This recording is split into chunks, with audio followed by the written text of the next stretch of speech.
Welcome back to The Chosen Life. I'm your host, The Chosen Lawyer. And today, starting off the new year, it is the year 2023. As we launch today's episode, we made it to 2023.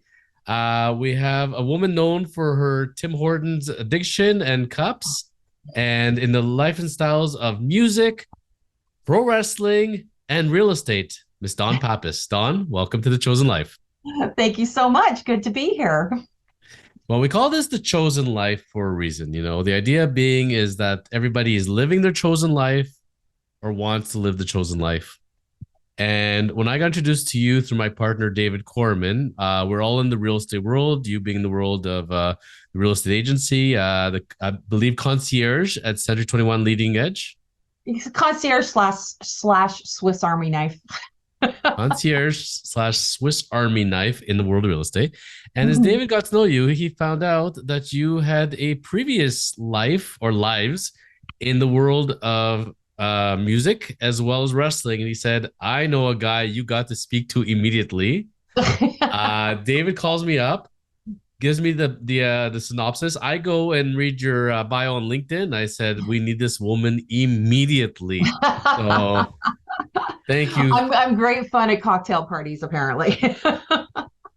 The most important people in lives are the ones that are fun at cocktail parties. Let's be realistic. I agree with that totally. It's been an interesting life. When I was a kid, when I was a teenager, all I wanted to do with my life was I originally wanted to be a lawyer.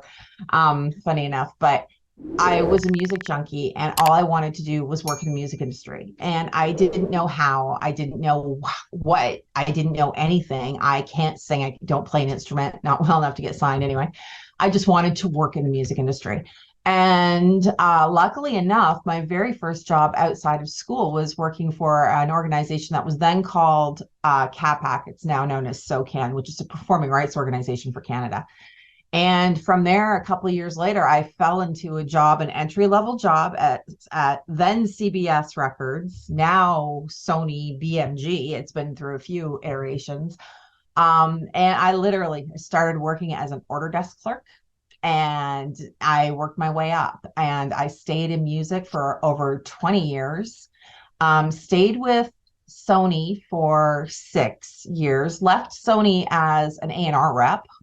Went to BMG Music and worked there in A&R, international marketing. And then one day somebody tapped me on the shoulder and said, hey, we need somebody in PR to cover off a maternity leave. And I know we think you'd be good at it. And I was like, wow, okay. And I got to admit, at first I was resistant to it. My now husband was like, are you kidding? Try it out. Like, you don't have to, like, if you don't like it after a year, you just go back to your job. And I'm like, okay, you know what? I'll try it.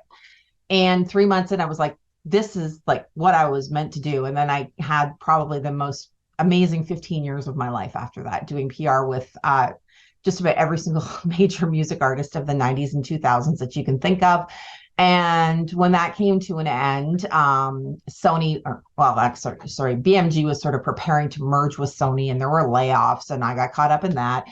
But I was one of the earliest people to get laid off. And part of my package was meeting with a career counselor who also happened to be a headhunter who happened to be hiring for WWE. And because my experience, with entertainment, and I understood touring and all that kind of stuff, it sort of gave me some good background knowledge, even though I knew nothing about wrestling beyond Roddy Piper and Cyndi Lauper. That was like the extent of what I knew about wrestling. And so that begun the probably almost 4 years of working at WWE. And so I did PR for Canada. By the time I left, I was doing some PR in the States as well. And yeah, it was a trip. So step by step by step. So we just said a mouthful. We basically summarized Dawn's life in about That's 3 minutes. That's the whole thing. We're done. That's the whole thing. The episode's done. Not quite done. You're not getting off that easy. So we know now you're in real estate. We will get to that. We love real estate. Real estate's fun, but this is not the chosen real estate. It's the chosen life. So we're going to work our way backwards. Okay. So first of all, if I didn't know nothing and I'm meeting you now for the first time, I already know that you're into music. I can tell immediately. How do I know this, Dawn? Well, you can probably tell from the Grandmaster Flash lyrics over my shoulder, from the Correct. behind me, or for the fact that my dog, who's happily chewing his toy on my feet, is named Ziggy Stardust. So amazing. Yeah, definitely a music fan. Yes. So as you see, I said a hip hop, the hippie to the hip hop, and you don't stop. I love it. So you see that right away. You're like, she's cool. She's with it. Love her already. So we know she loves music. So imagine, for a lot of us, we remember our first albums, our first CDs, and, music being a passion. I talk about my experiences where I heard the Doors for the first time when I was 7 years old, instantly fell in love with the Doors and Jim Morrison, been a Doors fan ever since, listening Mhm. to Sesame Street Live and the Doors. Those were my two jams at the time. They're all interrelated somehow, trust me. I But get it. so, first of all, must be mind blowing to even enter that world, let alone for the amount of time that you did. Do you ever pinch yourself thinking back to it and say, how did I do this? Like, was that real? Like, it must feel Oh like my a dream. gosh, yes, absolutely. I used to pinch myself at the time. Like there was like there was sort of a peak 3 or 4 year period where I was like, I'd be doing this for free. I can't believe they pay me to come to work every day. And when you're doing PR in the music industry, it's freaking glamorous. I'm not gonna lie, it's glamorous. I was riding around in limousines, I was on red carpets, I'm traveling with rock stars. What's not to love about that? My husband and I actually during that time period bought a new house, and before we moved in, it was a new subdivision, and our house was the last one built. So everybody else around us already lived there. And we'd sort of met everybody before we moved in. And I said to the neighbor across the street, it's like, okay, you're going to see me come and go at all hours. You're going to see stretch limousines outside of this house all the time.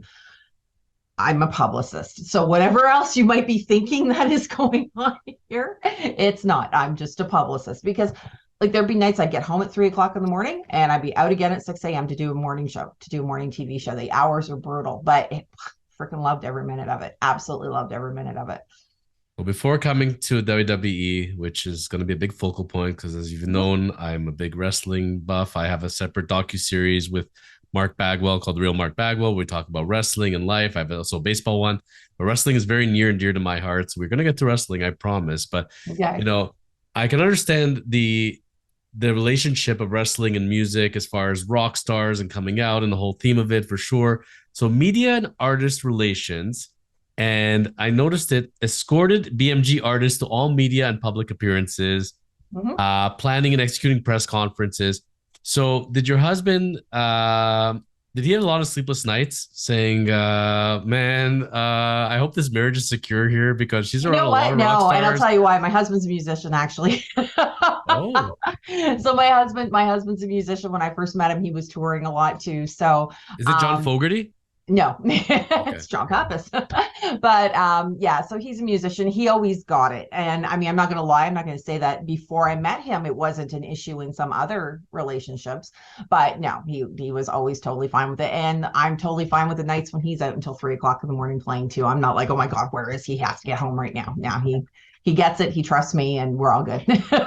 In those early years, can you speak of any particular artists or groups that you did tour with, names that we would know, and let's talk about some interesting stories from back in the Okay, BMG so days.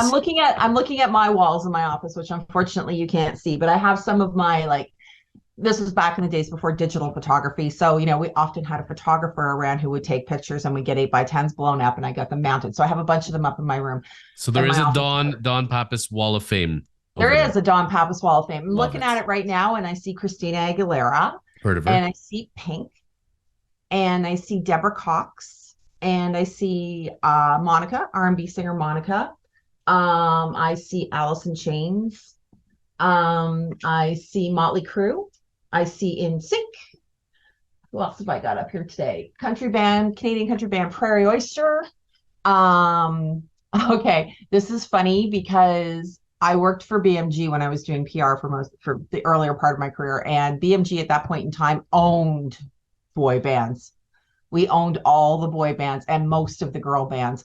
So I'm looking at O Town and Five and Nsync and Backstreet Boys and Dream and all these ATC and all these, like every single one of them practically, with the exception of the Spice Girls.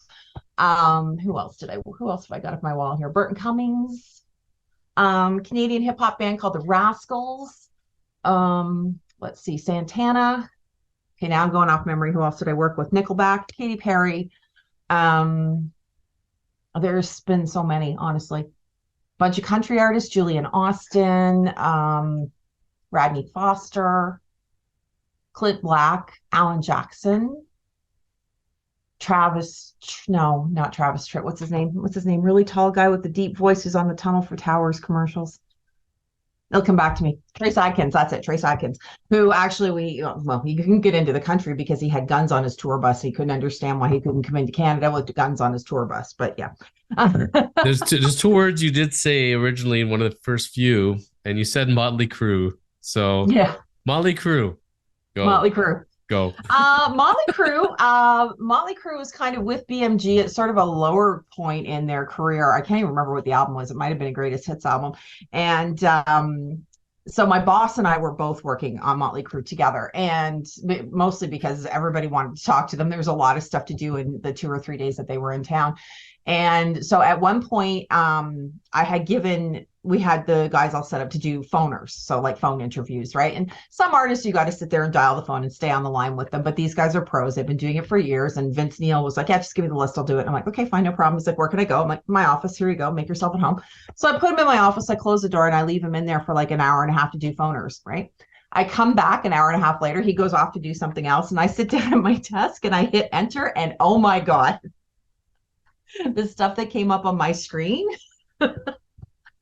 Let's just say it's exactly what you think it would be for Motley Crue. I immediately picked up the phone, called our IT department in New York and said, just want you to know, Vince Neil was in my office. Whatever you're seeing on my IP address right now was not me. Dawn, I believe it's called Sex, Drugs, and Rock and Roll for a reason. It was mostly sex at that point. Yeah, it was like complete porn sites. Did you grab the sanitary wipes to wipe off the mouse and keyboard? Was that necessary, do you think? I think I used Kleenex. It was kind of before the days of having like Javex wipes everywhere, but yeah, definitely. And there's also stories about them. I probably shouldn't even tell this because one of them was on probation at the time and somewhere where he wasn't supposed to be. And that's a couple of stories between friends, really, if you think. Yeah, right. And needing to make sure that the cameras in that fine establishment were not on that evening. And we'll just leave it at that. Amazing.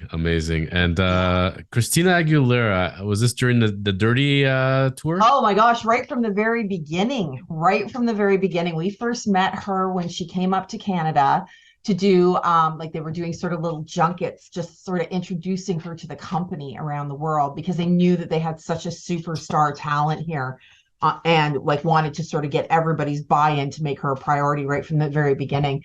So she came up and did an acoustic showcase just for the company, and we brought in like high executives at all the record retailers, all the big wigs in media, and it was just a private showcase with her and a piano.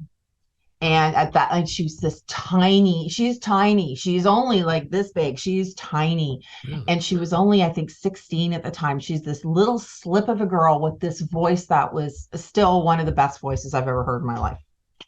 I put like her and Whitney. I put her and Whitney up here, and then I would put Celine, who I worked with Celine as well. I put Celine here just because I like the tone of Christina's voice better. It's a personal thing. But as far as talent goes, so much talent. The fact that you know it's Celine, because we all call her Celine Dion, but for you she's Celine because you've spent time with her where none of us we used to laugh because when she first started in English Canada, and she was just learning English, right? She didn't speak English all of her life. She didn't learn how to speak English until she started working with all the English media. And she used to say, it was always so cute. She used to say, I am singing since I am 5 years old. I always remember hearing her say that in interviews and thinking it was so cute. Gotta ask you, as you're talking, I noticed an interesting tattoo on your wrist there. Yeah. Oh, no, that way. There you go. Yeah. There you can see it. Yeah. I actually just got this year. Oh. Yeah. I figured that must have been with Vince Neil no. Vince had nothing to do with that tattoo. It's actually another funny, well, not funny, but another thing about Motley Crue that day was when my boss and I were sort of, before they came to town, and we're like, every month we'd sit down, who's coming, who's going to work with who. And I'm like, okay, well, you're going to work with Crue. And he's like, well, yeah, I'm going to work with Crue, but why don't you want to work with Crue? And it was actually around the time of Tommy Lee's domestic violence charge with Heather Locklear. And I was like, yeah, I'm not kind of comfortable working with somebody who might be beating up his wife. Like, he turned out to be an absolutely lovely person. That doesn't mean he wasn't a jerk behind closed doors. Who knows? But yeah, he turned out to be a very nice guy. But yeah, that was an issue at the time that I didn't want to work alone with him because of that. And when you reflect on those days, is there a particular artist or artist you're saying, I really did not look forward to it, or I was looking forward, and this was like the best experience I had? And are there any experience you could say, you know what, I'd rather have not met them and not worked with them? Okay, the person I always considered to be the gold standard was Deborah Cox. She's a Canadian R&B singer. Um, I've never seen anybody work as long and as hard as her with a smile on her face the entire time. She's a complete and utter professional and was just a charm to work with. She was who I judged everybody else against. Was there anybody I didn't like working with? I mean, not really. I mean, there might be occasionally people who you may not have clicked with as well as you did with other people, but you know what? It was usually like 2-3 days. You can get along with anybody for 2 or 3 days, right? Amazing. It's pretty much, yeah, it was pretty easy going that way. I don't think I had any illusions shattered. Oh, I did have one illusion shattered. I'm sorry, I did have one illusion shattered. The band Yes. Okay. Big fan of Yes, as a my husband and a bunch of his friends too, and worked with Yes, and most of the band was lovely. The bass player Chris Squire, not so much lovely. I don't want to speak ill of the dead because he's since passed away, but he was not my favorite person. Let's just say that. I was going to say, if Chris is watching this right now, sorry to hear this for you, Chris, but he may be watching it from another dimension or something. I don't think he would have any. I don't think he would be surprised to know that people thought he was difficult to work with. I think that kind of reputation preceded him. Most difficult people acknowledge that they are difficult to deal with. They are aware of this. Yeah. And they say, I'm sorry if I'm going to be giving you a hard time. I'm sorry if I gave you a hard time. And I tell them, you're not sorry, because if you were, you wouldn't do it. So you do it. So your apology doesn't mean squat. Maybe instead of apologizing, just don't do it in the first place. Don't be a jerk. There you go. Right. I worked with Everlast, who's a hip hop artist, and he was having a very bad day. And I was waiting to pick him up from was the venue? I think it was the Warehouse when that still existed back in Toronto. Mm-hmm. And I was bringing him back to the office to do some interviews. And he was running late, and I'm waiting. And when he came out with his tour manager, and they came out to the van that we were in, and he was just tearing his tour manager apart, like just screaming at him. And I got into the car, and I looked at the driver. I'm like, you know where we're going. We'll just sit here and be quiet. And I was like, oh my God. And he's a big guy. He's a really big guy. He's a very imposing guy. I mean, he's got like the neck tattoos and everything. And I mean, this was 20 years ago, before that was a really common thing, right?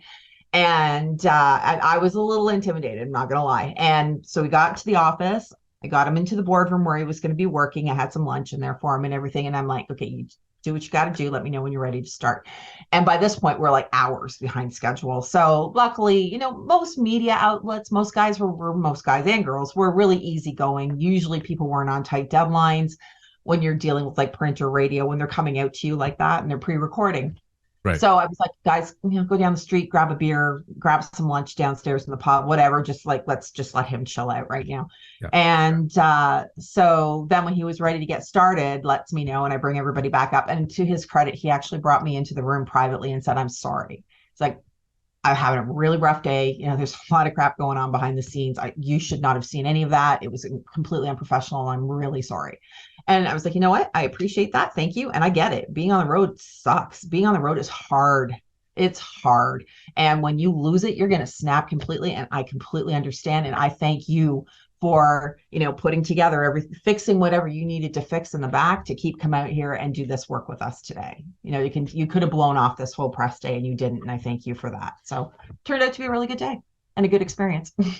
Gotta ask you then one question as we're summing up the early life of music before we're getting to wrestling. But our impression, Dawn, is that it's glamorous life. You're jet flying, limousine ride, like Ric Flair. Jet flying, limousine ride, champagne drinking, fancy restaurants every day. Should that be easy? Why is life hard on the road? Is there a giant Well, and misconception it's for funny. Well, us common I folk? wasn't often on the road with musicians. They were on the road coming to me. With WWE, I was on the road more often. Yes. But it's hard for them. Like I'll use Christina Aguilera as an example here. When that first record came out, and then she did the Disney track and everything, that girl worked for like 18 months solid. She had like a handful of days off in 18 months, and she's a kid. She's like 16, 17, 18 years old. And she's not just working like going from Toronto to Montreal to New York. She's getting flown all over the world. She's by herself. She didn't have a one big difference between Christina and Britney Spears. Britney had she always had either a family member with her, or she had I can't remember the woman's name, but she was a family friend who traveled with her often too. So she sort of had like somebody who was acting as a parent or an advocate with her on the road a lot. Christina didn't have that. So like this poor girl was getting worked to death, absolutely worked to death. There was one trip I did with her where and she was just falling apart. I could see it. And I did the same thing. We were doing a press junket at one of the big hotels downtown, and I did the same thing with the press. I went downstairs. Anybody on a deadline? No. Okay, guys, can I push everything back by like about 90 minutes? Here's my credit card, have some drinks, whatever. And then I went and ordered like half of the room service menu. And I said to Christina, you've got an hour off. I need you to eat something. I haven't seen you eat in a day and a half. You need to eat, just rest, eat, just, I'll be back in an hour and a half. And when I came back in, she just looked at me. She's like, thank you. Like everybody's just working her so hard. I think what happens to a lot of these artists, especially the younger ones who don't know how to advocate for themselves, is that they wind up working so hard they don't know how to say no, or I need some time, and then it winds up coming out as like a freak out or a temper tantrum or something. And it's like, well, you got to take care of your talent. That's the number one thing. You have to take care of these people. If you want them to continue to entertain us, you've got to take care of them. So that's my view on that. So building that kind of close relationship, I'm hearing this and I'm thinking in my head, so you must develop very close bonds with the talent, especially the more you work together, if it's a 3-day thing or if it's all multiple events. Do you keep in touch with any? Like, do you build Not friendships? any, no, not after I left music. No, because to me, that's kind of like, we had a close professional relationship. And for me to sort of like to reach out to them after the fact kind of felt sort of stalkery. So, yeah. But yeah, no, definitely. But it was to the point where, when Christina would come back in town, she was always happy to see me. Like I used to get Christmas cards from her, that kind of thing. Whereas for me, I'm like, okay, so we're friends now. Let's go out for dinner. Let's do this. That's just the delusional world I live in. And you know what? It might be different now, but you got to realize that when I was doing this, it was back in the days, like before everybody was texting and before social media. And, now it would be much easier to stay in touch with people like that, right? Like, but then it was kind of like you went through management. And if I actually if I got an artist cell number, oh, you better believe I was going to protect that with my life. And I wasn't going to abuse that, because there were steps and there were, layers of that onion that you had to peel back to get things done, and to go around like the US publicist, or to go around the manager, or to go around all those people, all those gatekeepers wasn't going to get you any favors in the long run. It might work once, but then they'd shut you down later. There's only one rock star I ever met for any kind of period, and that was Lenny Kravitz. Nice. Yes, I skipped high school. Mm-hmm. He was grade 10, and I stayed the whole afternoon in the rain outside of the time Sam the Record Man. He was. Oh my God! I was going to say, it wasn't much music, was it? Because I have a funny Lenny Kravitz story too. But go on. So I'm lined up outside of Sam the Record Man with his records back then, and it was a famous record store back in Toronto, Ontario, Canada. I'm in line for 4 or 5 hours, and you can't go to the bathroom or you lose your spot. No, you're stuck out there. So as I'm in line, we're about to get there, and somebody's reading off like unknown facts about Lenny Kravitz. And the guy in front of me says, "Hey, did you realize that Lenny doesn't wear any underwear?" And I'm like, "No, I did not. Thanks for sharing that." So anyways, I got that in my head. I don't know how, but I knew that. Funny, apparently everybody knew that but me. Okay. So I come to meet Lenny. Lenny and I are talking. I told him about, lining up and everything. Anyways, turns out he was the main act that night. Blind Melon was opening for him at the time, if you remember them. Yeah. One of my favorite bands. And I told him I love Shannon Blind Hoon Melon. and I shared a birthday. No way. Yeah, Shannon Hoon had the same birthday as me. See how the universe kind of works together there? Yeah, so totally. I really wanted to go, but I couldn't afford it at the time. I'm a kid in high school, so I'd not go. And I told Lenny that, and I said, "It's been my dream to see the two of you, but Didn't work out for me. And he said to me, I just gave away the last ticket. Otherwise, I would have given it to you. And I said to him, even as a young kid, I said, I don't really know if you're telling the truth or not, but it sounds like you are. And even if not, you sound very genuine about that. And just the fact that you'd even go to the point of saying that to me, you're a good guy. And we Yeah. ended up talking for like 10, 15 minutes. And they're like telling him, we need to move this along. Got a Lenny. line, move. Yeah, I used to be the person who moved the line. I totally know what was happening to you. And he said, no, I'm talking to him right now. So Oh, that's awesome. That Lenny's is an all. amazing story. And you know what? I've never heard a bad story of Lenny Kravitz. He seems like a really chill guy that I've like, you walk down the street, you knock on his door, and you're like, hi, I'm your neighbor. I need some sugar. He would like invite you in for dinner. Yeah. Like, that's the kind of guy Lenny Kravitz is. Nice. Actually, okay, so here's my Lenny Kravitz story, and I'm wondering if it was the same tour. I was working with Nsync, and it was, oh God, one of Nsync's first trips to Canada, and like they blew up right out of the gate. Like they came to Canada on a Thursday, I think, no, I think it was Wednesday, and the record came out. The record came out on Tuesday. They were here Wednesday. The record went gold on Friday. Like it was that, like it instantly blew up. And I was taking them to Much Music, which is why it might have been the same trip. I was taking them to Much Music, and we got stuck in traffic on the Don Valley Parkway. For those of you not in Toronto, it's like the main north-south artery, and it's ridiculous. Horrible. And we got stuck in traffic, and we were stuck on the parkway for like 90 minutes, and we couldn't move. Like it's called the Don Valley parking lot, actually. Yes, you and like when and you know with any freeway or highway, once you're stuck, you're stuck. You can't stuck. If you're not anywhere near an off ramp, you are stuck. And so I'm calling the floor director at Much Music, and she's like, where the hell are you? We're live. And I'm like, I'm sorry, we're stuck. Like, unless you can send a helicopter to land here, we can't get there until we can get there. So just take it easy. So we were an hour and a half late for a live walk on at Much Music, but Lenny Kravitz was there the same day, and he got to his appearance, which was supposed to be after hours, on time. And so his car pulls up in front of Much Music. There's 500 screaming girls outside who freak out when this car pulls up, and they're screaming and they're yelling, they're losing their minds. And Lenny Kravitz steps out of the car, and they all stop screaming because they were there for Nsync. And I, to this day, feel terrible about that. I'm sure he found it quite amusing. He actually, from what the floor director told me, after she finished yelling at me, she's like, actually, he was quite cool about it. And I'm like, oh, thank God. She's because his first thought was, this is not my usual fan base. Like, what's going on here, right?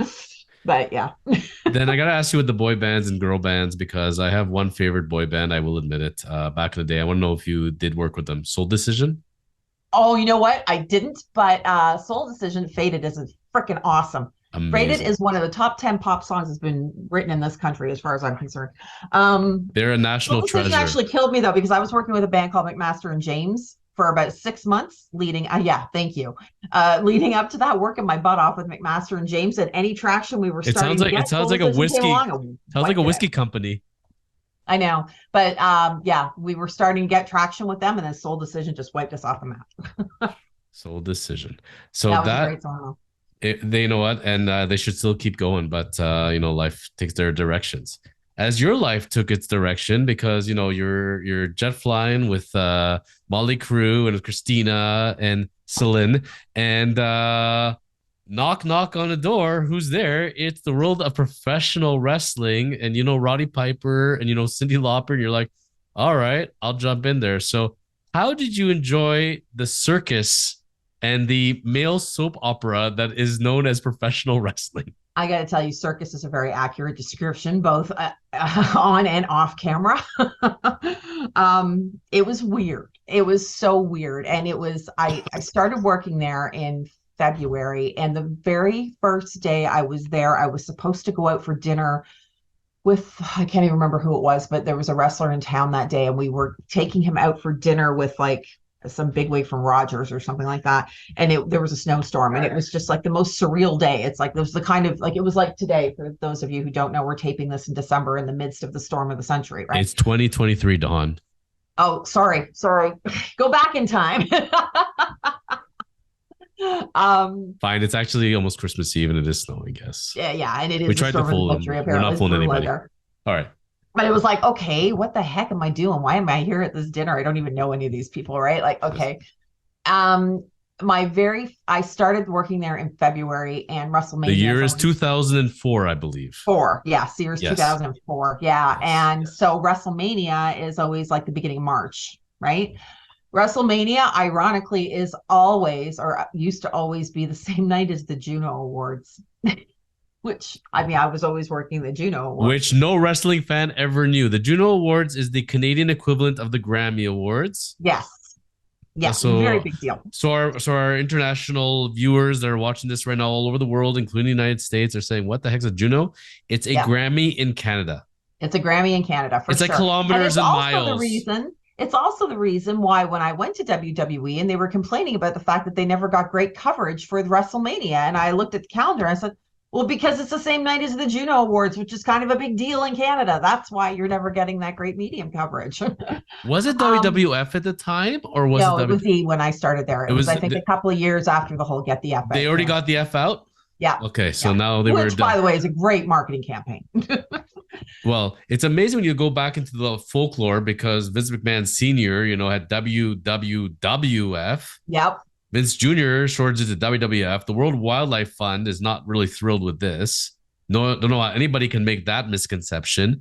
And they're like, well, you know what? I want to get away from professional wrestling. We are sports entertainment. Yeah, yes. Sports entertainment. I forgot about that. I will say this, though. At the time I worked there, WWE was considered to be one of the top 10 most recognized brands in the world. Still is, I think. Yeah. And I'll tell you, I mean, coming from music, we never worried about the company. We never talked about, I work for Columbia Records or Epic or Arista, except maybe if we're going to talk about Clive Davis.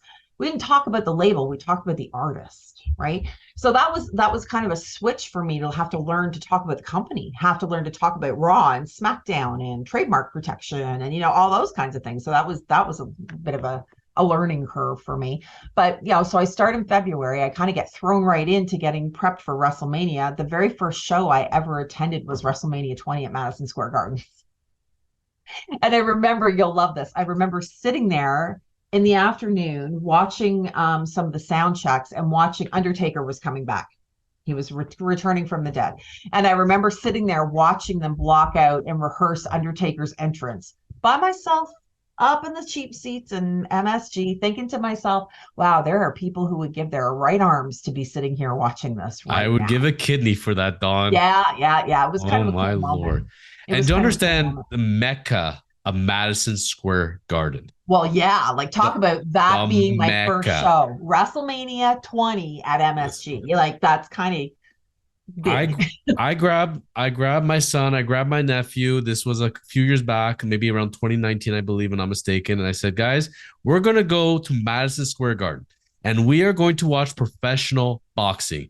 Anthony Joshua is going to come from the UK and defend his belts. He was supposed to fight a different guy, but he got busted for drugs. So they brought a last-minute guy named Andy Ruiz. We're going to watch this boxing match, guys. To be in Madison Square Garden for this and any kind of event is epic. Yeah. And we watched one of the biggest, if not the biggest, upsets in professional boxing history in Madison Square Garden. Yeah. So no matter where you are in the world and no matter what you are watching, when it's in Madison Square Garden, it's huge. Yeah. But Madison Square Garden has a very special relationship with professional wrestling because back in the day when Vince Sr. was controlling things and it was a territorial base, they were based out of the New York area. So Madison Square Garden was their territory. So there's always a very special place in WWE's heart for Madison Square Garden. And MSG, and you're there. It's iconic on its own. But it's so ugly from the outside. You'd never it's guess ugly. it. It's ugly from the inside, too. It's old and ugly and nasty. But, I mean, it's an iconic building, right? So, that moment was pretty huge. It was pretty, wow, this is a big freaking deal to be here, right? And then from there, that was the night that Chris Benoit won the title. So from there, we go into, I can't remember the name of the next pay-per-view. Oh, they've changed them drastically. Royal Rumble's before Royal Rumble's right before Royal Rumble. And then you got SummerSlam. SummerSlam is August. Yeah, so it's one of them in the middle. I'm trying to think of. Well, there's one every month, right? There's a pay-per-view every month. Was it one a month back then as well? Yeah. But back then, like Hell in a Cell, you had In Your House, all that kind of stuff. I don't remember. Anyway, whatever it was. The first one after that was in Edmonton. which Yes. is Chris Benoit's hometown. So Yes. I literally, like, right from the get-go, got thrown in. Okay, Chris, that's it. This is your priority right now. Chris Benoit, Edmonton pay-per-view, blah, blah, blah. So like right from the get-go, got thrown right into the wolves. So yeah, that was the first.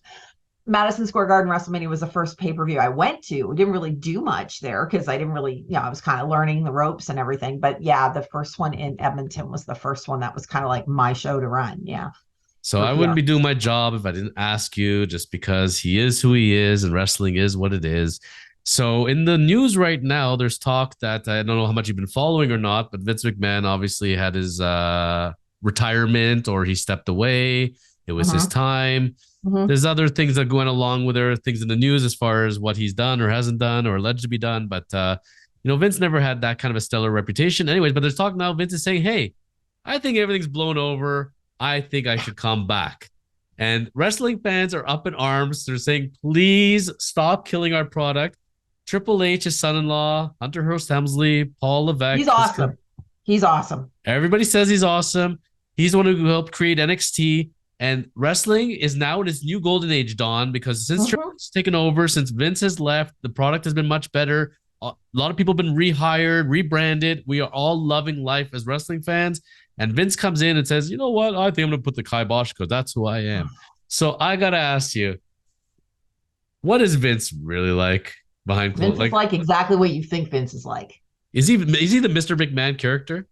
Does he walk He's not in? really he's not the no, he's not, that's not fair. He's not. He's very, very calculating. He's very smart. He's very direct. He's very I didn't have a lot of direct interaction with Vince, but for example, there was one interview that he was doing for, I want to say Sportsnet, and it was either Sportsnet or TSN, and there had been a lot of steroid controversy at the I think it was off time. the record for TSN at the time.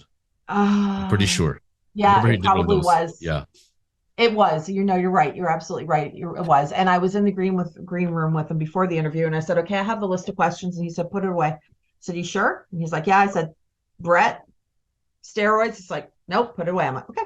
And I had a lot of respect for somebody who was like willing to go into a live interview, like live on live TV, and like he knows his shit. I'm sorry, he knows his stuff. No. He knows his positions because he truly embodies that company. He really, truly does embody that company. Um, I think, and this is just me talking, I think that he failed wrestling by not taking the threat of MMA seriously. And I say this as somebody who came from an industry that got hammered by Napster. And I came from music that wasn't taking the whole streaming thing seriously. And that, did a lot of damage to the music industry. It decimated the music industry. And so when I went to WWE and I started seeing like the numbers are dropping and people are like, "Oh yeah, we're losing our viewerships and blah, blah, blah, blah, blah." And I'm like, okay, what are we doing about it? Like my first thought was we should all be going to Vegas and going to an MMA event, and we should be seeing how they do it and comparing it to what we're doing, right? But at WWE and Vince's world, nobody wants to hear that. Vince is going to do what Vince is going to do, and he doesn't want to know or think or see anything else that's going on outside. That was the impression I got anyway. What So what, to what hear blew that Hunter has been doing a great job with the company, I love that because I really love him. He's a super smart guy. I really, really I liked him, had a lot of respect for him. And yeah, I'm not surprised that Vince can't take a seat. It's his he, life, right? It's his blood. but Hunter is just doing such a good job. It's renowned for this. And there was a picture not too long ago in the going around that there was an MMA event going on, and Hunter's there, Stephanie's there, Tony Khan's there, Nick Khan, Tony Khan is from AEW. So they're all there and they're showing their faces as they should, and creating that kind of 20 hype. years too late. But the publicity part of it, you have Hunter and you have Stephanie, but you have the black sheep, Shane. Yet Shane is the one who came to Vince and said, "There's an opportunity. We should be buying this thing called UFC, and we could do it for a pretty good price." And Vince like, get that stuff out of my face. For as cold and calculating as Vince is, Shane is the complete opposite. The first time I ever saw Shane McMahon was backstage at a show, and he he was tippy-toeing around because he was going to sneak up on somebody and scare the crap out of them. And he saw me watching him. He's laughing. He's like, like it was so cute, right? It was so cute. It was so friendly. It was so approachable. And then like Stephanie and her dad are very much alike, and Shane and his mom are very much alike. In my Shane being Shane O'Mac, as we know him, Shane O'Mac. Shane O'Mac. Here comes the money. Yep. And listen. Forgive my ignorance here. Does he have anything to do with the company anymore? So the rumors go that he was a part of Royal Rumble in 2022. So this year's February 2022 Royal Rumble. Mm-hmm. And he was in charge of the booking. He booked himself as one of the later numbers. Really? And it came off perceived so badly that apparently Vince fired him on the spot because he kiboshed Royal Rumble so bad. And we have not heard from Shane O'Mac since. And we love Shane O'Mac. We miss Shane O'Mac. We hope that they're able to patch things up.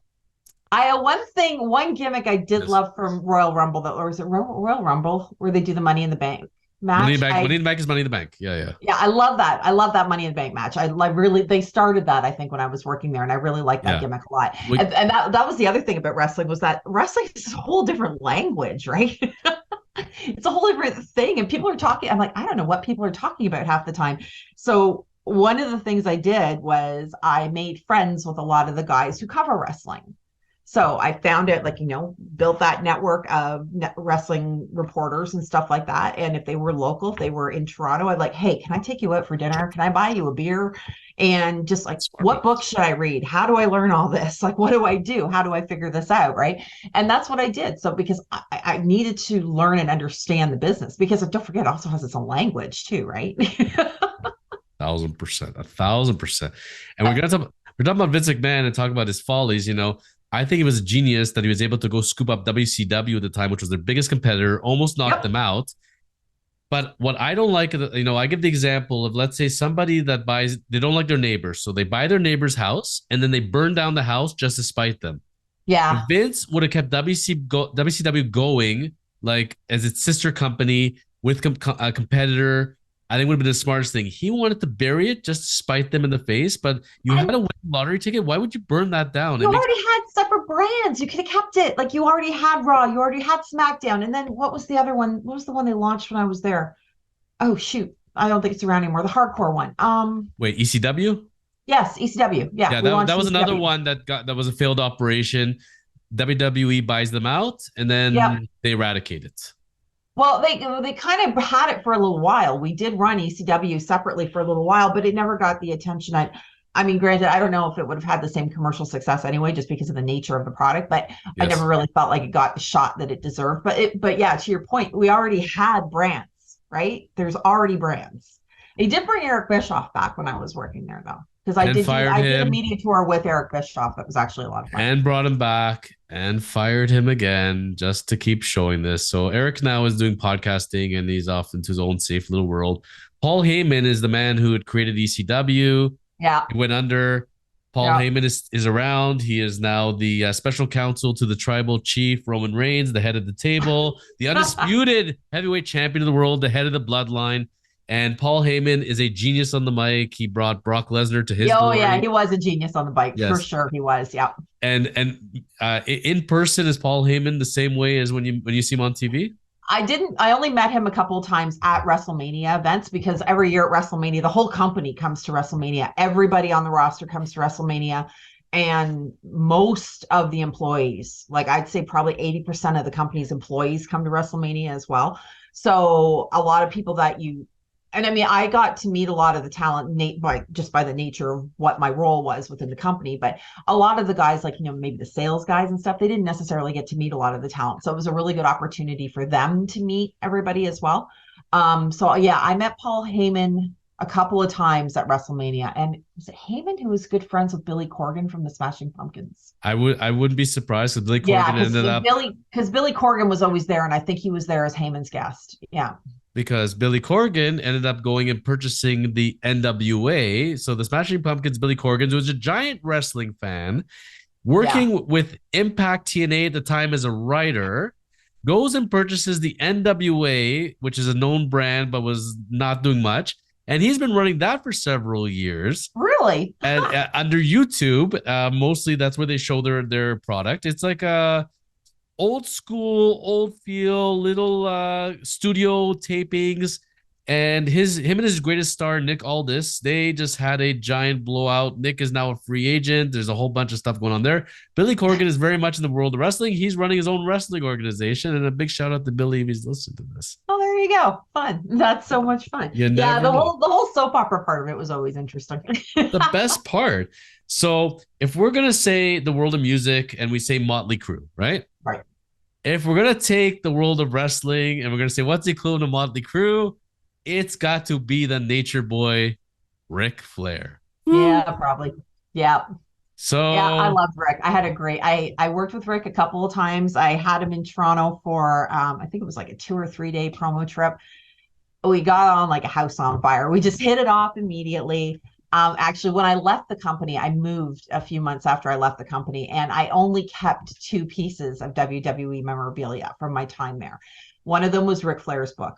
And the other one was, it's a picture of Roddy Piper, Mean Gene, and Bobby Heenan throwing out the first pitch of the baseball game that I took them to. I kept that as well. But yeah, Ric Flair's book. And he was in town to promote his book. And when I asked him to sign it, it was funny because when I asked him to sign it, I apologized because the back few pages of it were all like wrinkled. And he was like, "What happened to it?" I was like, "Oh, I was finishing it when I was sitting, like finishing reading it. And I was sitting outside and, my kid sprayed me with the hose. The book got wet. And he just closed the book and he looked at me. I'm like, oh my God, no, he's offended that I let the book get wet or something. And he's like, wow, you're the only person I know who's actually read the whole thing. I got to tell you, Don, that when I was training to go into professional boxing, I was going to do a charity fight. So 2 years I'm training.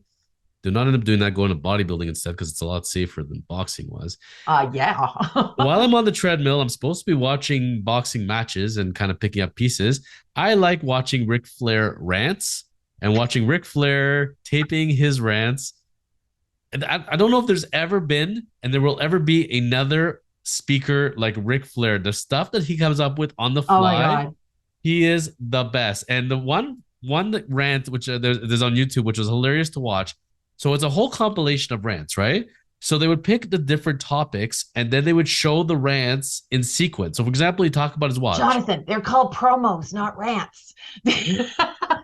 Okay, we can call them promos, but when it's Ric Flair, it's a rant. Yeah, no, that's true. So he'll talk about his gold watch and he's like, I got a gold watch. I bought in New York City.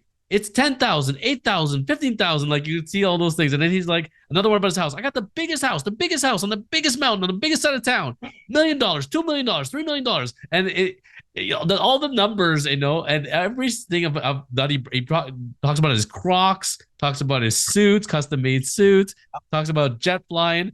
And he does this everywhere he goes. So they took the little segments, and it's amazing how he keeps embellishing it and keeps moving along. He's the best. And so here's a great Ric Flair story. So I worked with him for like these 3 days. We do all kinds of stuff around the city. We have a great time, and we're done. It's like Thursday afternoon at like 4 o'clock or something. He's not flying out until the next morning, and we're done. And I'm like, okay, so like, what do you want to do? He's like, he looks at me. He's like, do you have anything to do? And I'm like, well, no. Like I was just gonna go home, but that's about it. He's like, can we go have dinner? And I'm like, sure. So we go out for dinner, and it's a beautiful summer night. And so we go sit at a restaurant in downtown Toronto called Club Lucky, which is right downtown. It's got a nice little patio. Wait, you went to a restaurant called Club Lucky with Ric Flair? With Ric Flair, yeah. Gotcha. All right, continue. So we're sitting there, we have a beautiful steak dinner. We drink a few bottles of wine. And by this point, we're off the clock, right? So we're just having this great personal conversation. It was wonderful. When the bill came, I go to pay the bill, and he fought me over that bill for like 15 minutes. It was epic. Because I'm like, dude, we're working. He's like, no, we're off the clock. And I'm like, dude, I'm company. I should pick this up. He's like, I invited you for dinner. You're my friend. I'm picking this up. And this went back and forth for literally, it had to be at least 10 minutes. And finally, the waitress, she's just like standing there and she's like, I'm just going to close my eyes and grab a card. And that's what she did. But it was so like his insistence on buying me dinner. And, you know, when you're the publicist and you're the one with the expense account, that really rarely happens, right? You're expected to pick up the tab for everything because it's a company thing. But he insisted on buying me dinner to thank me for the work I had done for him. And that really meant a lot to me. It was really sweet. He was also, there's a wrestling writer in Edmonton who's pretty connected still for a long time afterwards. I don't know if he still is, with a lot of the guys. And for like a year or two after that, I guess every single time Flair was in Edmonton for a reason and he happened to meet up with this person, my name would come up in a conversation somehow. And it, like, the next morning I'd wake up, I'm like, oh, I have a voicemail from 3 a.m. And it'd be like, woo! Kind of So, awesome. so what we see on TV with Ric Flair, the way he dresses and the way he talks, that is real life. Pretty much. Yeah. Pretty much. There's Yeah. a promo for the WWE network right now in between episodes of Raw and SmackDown where they're promoting Ric Flair, and Rick is saying the Ric Flair was not a character; it was a lifestyle. Yeah, and I believe that. And I found that with a lot of the characters. I found that with a lot of the guys that their characters often seem to be built around some real part of their personality. You know, and I think that the ones where it wasn't, they didn't ring true. And I think that a lot of the time those might not have been the characters that were terribly successful. But like an example, like for example, the Undertaker, Mark Calloway. Apparently, he always stayed in character even off camera. Yes, Like, I never spoke to him. Never spoke to him. and he made sure when he was out in public and everything else, he didn't want to lose the mystique of the character. Yeah. The greatest character I think that they ever came up with, Undertaker was really good. I like the $1 Million Man one a lot. Yeah. And they flew Ted DiBiase down to Connecticut. They made him sign an NDA. They presented him to the character, and they put him in character. He was supposed to ride in limos, hand out money, and they're supposed to, so fans would see this. Do you know who was the original candidate for the $1 Million Man? Was that you? Yeah, okay. At 7 years old, they would not have Okay, me. now who was it? Who would have been the original? Even at my advanced age now, I would not be the $1 Million Man. It was Ric Flair. Yeah, that does not surprise me at all. That makes total sense, actually. Complete, right? But Yeah. he was at the time in NWA becoming WCW. He Yeah. was not a WWE guy, and Ted DiBiase was born to play that role. So I love that kind of stuff on how that comes together. Dawn, how do you leave? So being great in this world and being in our fantasy land, all our wrestling fans, you got to experience music, wrestling. How do you leave the world of wrestling? They left me, actually. Yeah. Yeah, they left me. How? You're amazing. I don't know. I was never actually given a real reason for my exit. I have my suspicions that I'll keep to myself, but I don't actually. But now that Hunter's taken over, maybe there's a phone call, Dawn. Maybe we Yeah, get you I don't back. think so. I think my days of that are past. And they don't even have an office in Canada anymore, I don't think. I know they closed So, WWE Niagara Falls. oh God, no. But I mean, here's the thing about wrestling is, I mean, honestly, I was kind of getting to the point where it was time to go anyway, because for the first few years, I was there for just over 3 years, and it was really fun, and it was interesting, and it was cool, and it was different because it was all a brand new world to me. And I went from working with music to working with albums and books and pay-per-views and TV shows and, you know, toys and like promoting all kinds of different things, right? So it opened up whole new worlds to me. I mean, I had media outlets cover wrestling that you never would have expected covering wrestling. Like I got the Globe and Mail to do a piece about wrestling. The Weather Channel did a feature on us one day when we were doing we were supposed to do an outdoor press conference in front of the ACC for SummerSlam. And because of thunderstorms in the area, we had to move it inside. Somehow or another, the Weather Network heard about this because we had this big scaffolding stage set up, yes, and we couldn't do it. And they came and did a piece on us. It was like, wow, this is cool, right? But eventually, at the end of the day, after a while, it came down to, okay, it's all just wrestling.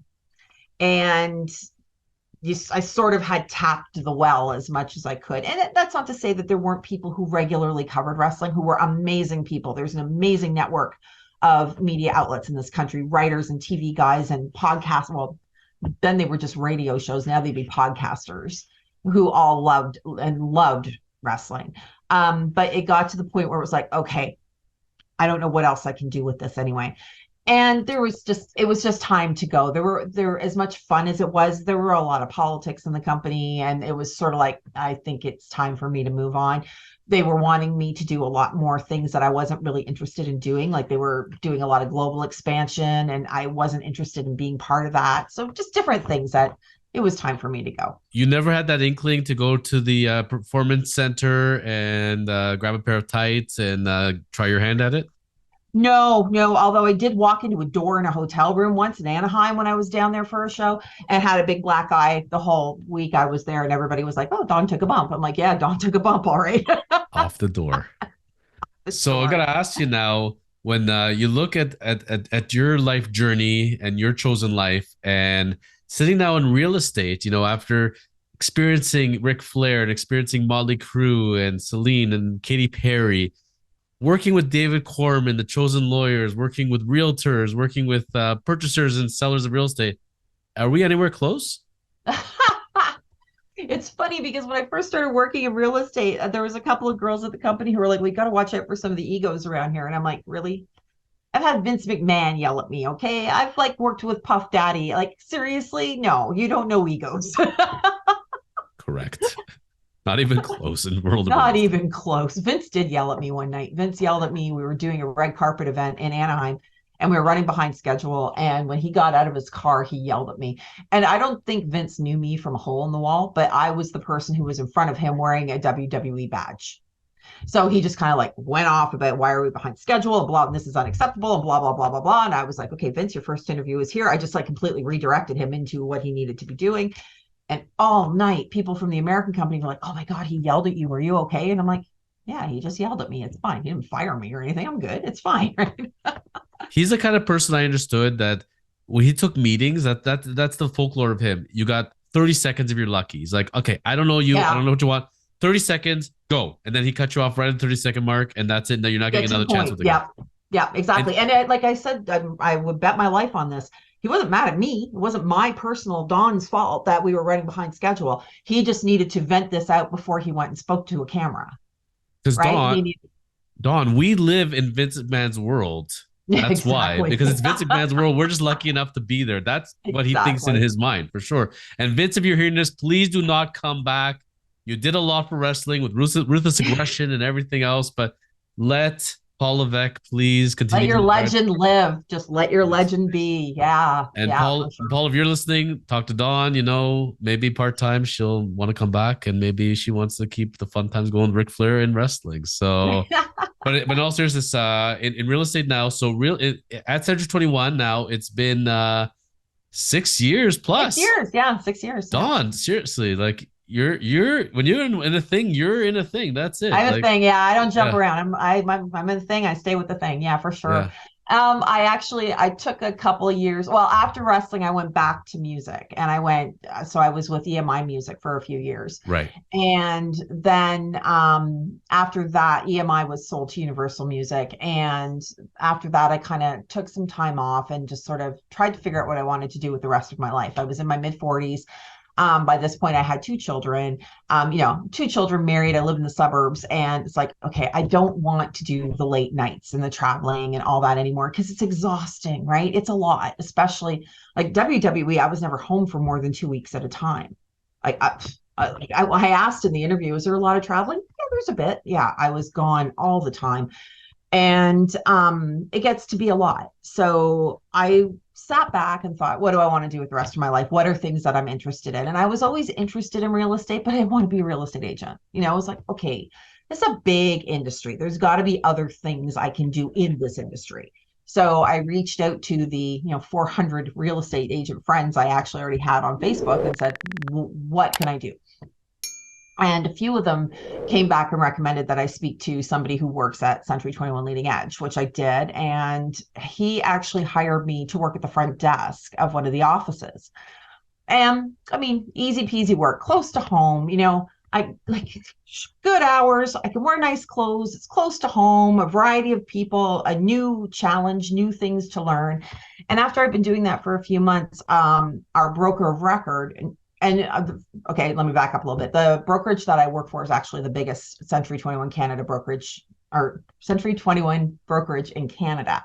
And we had at the time over 700 agents. We have now over 900 agents, and we're big. We have multiple offices. And so when you have a company that big, you've got a lot of things going on. And so our broker of record was looking for somebody to sort of take care of some special projects. And I came to his attention. So I just sort of slid into that role. So started working on different projects, sort of started taking over our event planning because obviously I have a lot of that in my background. That was a great gala you hosted the other night, by the way. Oh, thank you. Thank you. Glad you In were there. December. Glad you make it to. Had a great time. Thank you. Excellent. Yeah, so event planning and a lot of our training and setting up our trainers and things like that. And I just sort of started looking around and saying, hey, we should be doing that. Why isn't it so? Okay, I'll just do that. So I just sort of started to do things that I saw that needed to be done. And it's great because real estate agents as a whole are interesting and fun and outgoing and entrepreneurial people, right? And those are the types of personalities that I tend to be drawn to. And I it's a weird little way I got here, but it's great. I'm really enjoying it. Don, I gotta ask you, as we sum up today's episodes, you give us so much great information and great stories, and it's so great to see, when a person lives their chosen life, you live chosen lives already. Yeah. Like you've got to live many lives. And I know there's a lot of viewers gonna be listening, especially the young professionals out there. And I would take specifically, the young women, the young ladies out there watching you and saying, you've done things that I can imagine, but not something I traditionally would think of necessarily as a woman. And you broke barriers and you did things and you didn't care and you tried different things. To those young ladies out there, charting out their career courses, figuring things out, what advice could you give them today? Based on your Follow experiences. your heart. That sounds so cheesy, but it's true. Follow your heart. Don't be afraid to take risks, and don't be afraid to listen to what other people see in you. Like I said, when I started doing PR, it wasn't something that I ever thought I wanted to do. I thought I wanted to be a marketing manager. And somebody else saw in me that, hey, we think you'd be good at this. Try it. And then the same thing with going to WWE. That was never like part of my life plan, but somebody else went, we think you'll be good at this. Come try it. So when other people point out sort of parts of your personality or attributes that you have that maybe you haven't paid attention to yourself, listen to them. Listen to them because they're seeing something shining in you, right? So take advantage of those opportunities. I love that. And I can tell you, my professional, I always say that when you're viewing something and you're hearing somebody telling their story, we can't help but reflect within ourselves, Mm-hmm. and think about where we went and, are we happy with our course or not? And I know I do that as anybody else would do, watching, listening to your story. When I hear your path and what you've achieved and where you're at, I tell myself, I'm really glad, I look at myself and I'm like, I'm glad you took risks in life. I'm glad that you followed your heart. You don't want to ever have that what if regret. If stuff came up, it was interesting. Maybe it was outside of your wheelhouse, outside of your comfort level. Screw it. Let's try it. And I love that you did that. I love that you inspired me to say, you know what, I'm glad I followed my course. And for everybody else listening, you live your life, go live that chosen life, go take the bull by the horn. Don't be afraid to do it. And you never know what excitement will come from it. I mean, hey, listen, music industry, wrestling industry, real estate, you never know where life will go, right, Don? No, yeah, I know, you never know. Like if you had told me when I was 15 that this is where my life would be, never would have believed you. But I wouldn't trade the experiences I've had for the last like 35 years for anything. Well, we're going to be giving your contact information with this episode and highly ask everybody to hit the subscribe button, notification bell, and send in your questions for Dawn on her experiences or general career questions. Dawn is very engaging and is, enjoys working with people. And, David Korman was 100% right about you. You're an awesome personality and an awesome person. And I'm really glad he connected us. And I feel like I have a new BFF. So, me too. This has been lots of fun. unlike Ric Flair and Motley Crue, don't lose my number. We can send each other Christmas cards. We can have dinner, and it's all gravy, Dawn. Hey, maybe I'll go to Raw with you the next time they come to town, just for old time's sake. you just missed. We had Raw not that long ago. AEW was in town a few weeks ago. They just had the Christmas special for the in town. So I'm going to keep my eyes open for us. And next time we're getting tickets, I'm giving Don Pappas a call. We're going to go and cool. maybe you'll come say hello to a few old friends out there. Excellent. That sounds like fun. Wonderful. Well, wishing you a great 2023, Don, and an amazing year up ahead with your life journey. Thank you for sharing your stories with us. This has been amazing. And we look back to having you back because we barely touched the surface. There's so many questions I wanted to ask you. But when you live such an interesting life, Dawn, we'll have to go back and revisit again in the future. Absolutely. Anytime. I'm completely open to that. Okay. You're all witnesses. She'll be back. And as we sum up our episodes, we always pull out our guns and we say, keep living the chosen life. Keep living the chosen life.